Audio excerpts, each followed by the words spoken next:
welcome back to the Sports Perspective TV viewers and subscribers. As always, thank you for tuning in. I really appreciate you taking the time to watch the video and interact with the video as well. Now, as you can tell from the thumbnail, we're going to be discussing the non-selection of Shamar Springer and Jeremy Solozano for this West Indies Test squad for the upcoming South Africa series. And but before I get into the details, I'm going to be sharing a few things and also giving you the viewers and subscribers opportunity to answer questions in the comment section as well. But before I do that, just YouTube formalities as usual. Do take a second to just like the video and subscribe to the channel. These are very simple ways, simple things that you can do to support the channel, but they go a long way in helping the channel to grow and helping YouTube to realize that you actually like the content that's being produced, right? So just hit that like button, and yeah, just hit the like button and subscribe if you haven't subscribed as yet. So let's start by saying, did the selectors get it wrong, right? Did they get it wrong by not picking a Jeremy Solozano or a Shamar Springer for the South Africa series, right? So that's one of the questions I want you to answer in the comment section.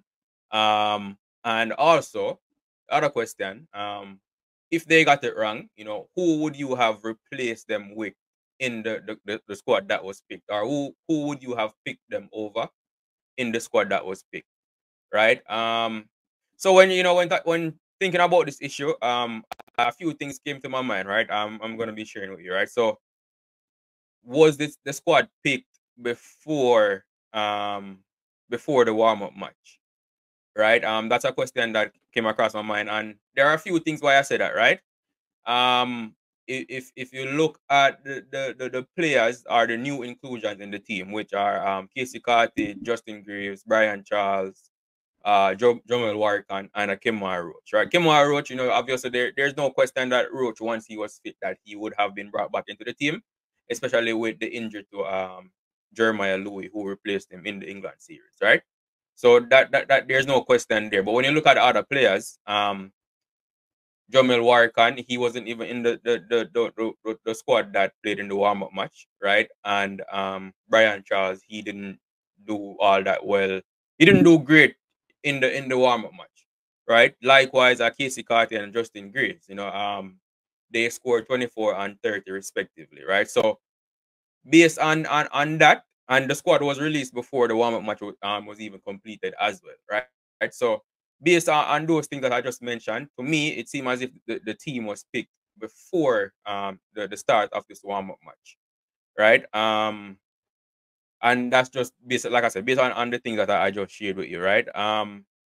Now, as it relates to and I would say this as well, right? So all the players that were selected for the warm-up match, to me, they are in the thoughts of the selectors, right? Obviously, it's a 15-man squad that's picked for the series, right? But as far as the player pool that the selectors choose from, it has to be more than 15 players, right? So all the players that were selected for the warm-up match are in that player pool, along with the 15-member squad that was selected.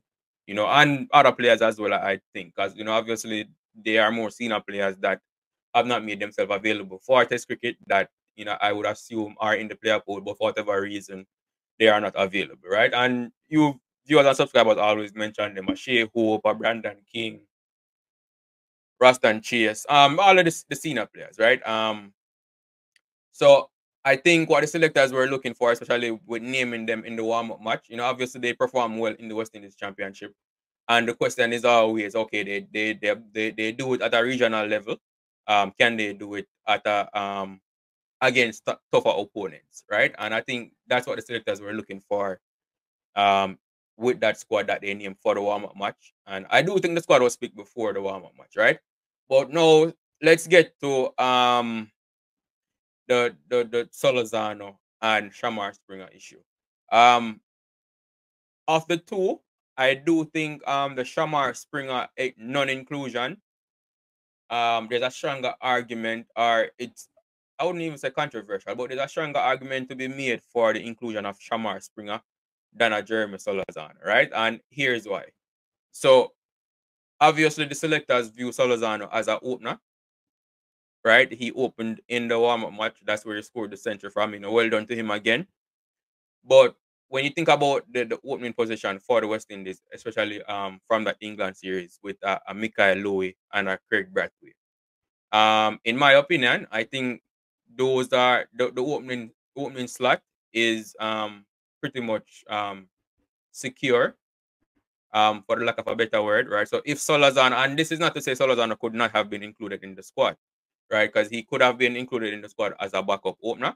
But as far as openers in the starting 11, Michael Louis and Craig Brathwaite seem like they have those, at least for the time being, they have those spots secured for themselves, right? Michael Louis in that England series, he looked solid. He got starts in every inning, right? Unfortunately, he was not able to convert most of those starts to anything significant. He did score a half century in the last test match, right? But he looked solid, defensively, even when he played strokes, they look good, right? So I think Michael Louis deserves to keep his place, his opening spot in the team, based on how he performed in that England series. It was his first, remember, this was his debut series, right? He debuted in the first test match. So and he represented himself well, in my opinion. Could have scored some more runs, but he represented himself well. And obviously, there are things there for him to work on. He got out in a similar manner in pretty much all of his innings. So that's something that he needs to work on.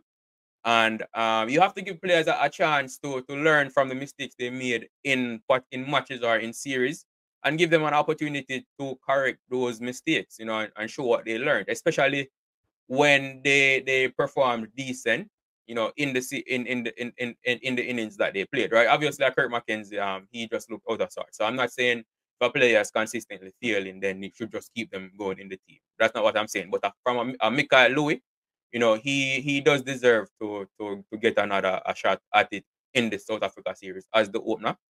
Craig Brathwaite, obviously he's the captain. So and he and because Brathwaite he does get a lot of criticism, rightly so at times, especially coming off the poor run of form that he had. But in the England series, he was the second highest run scorer in the team, behind Kavim Hodge. He had 3 scores of over 40 runs. Not spectacular, but in the context of the team, that he was, like I said, he's the second highest run scorer in the team. So there's no way they were gonna drop Brathwaite from the team. We might not like how he bats, his batting style sometimes, but he did score some runs for the team, right? And like I said, Michael Louis, he deserves to get an opportunity to bat against to open in the South Africa series as well, and show what he learned. So for Solozano, yes, he scored a century in the warm-up match, but it would be hard to bring him in the team as an opener, right? And clearly that's what the selectors view him as, based on the position that they batted him in the warm-up match. Could he have been in as a replacement on as a reserve opener? Yes, I do think so. But it was not to be. Um, Especially considering the fact that the selectors picked 3 spinners for the series. We won't really discuss that too much in this video, but I think Solozano could have gotten one of those places, right? No, Shamar Springer, likewise, right? He he batted at number 7, so he batted at number 7 in that warm-up match and scored a century from that position. And I would say that's a position, either the number 6 or number 7 position in the West Indies lineup, have not scored any runs or that much runs in recent past, right? Joshua Da Silva, of course, batting at number 7 as the wicket keeper. He does score his half centuries from time to time. So, and he's the wicket keeper, so he's going to be in the team. But so with a JC Hooler batting in that number 6 position, there's a stronger point to be made for Shamar Springer's inclusion, right? Over, well, obviously, I do think JC Holder would be in that team regardless, right? So it's not, I won't even say him over JC Holder. because just like Jason Holder did score a half century in that England series as well, and had a few couple scores in the 20s. So, but in at number 6, you do expect more from him. But um, with his experience and what he's capable of doing, it's hard to see the selectors not picking him. Especially considering the fact that the batting lineup is already inexperienced when it in terms of the top 5, right? So Jason Holder being there provides that experience both in the batting and with the ball as well. So, but Shamar Springer, what if you compare him to a Justin Greaves, right? Who I think would come in the team and play a similar role, then he could have gotten that spot over Justin Greaves, right? So if you're comparing the players, I do think Springer, because they do similar things, right? But I think Springer is a better bowler than Justin Greaves, right? And Justin Greaves might be a better batsman, based on just historically, right? Based on their performances in the West Indies Championship, historically.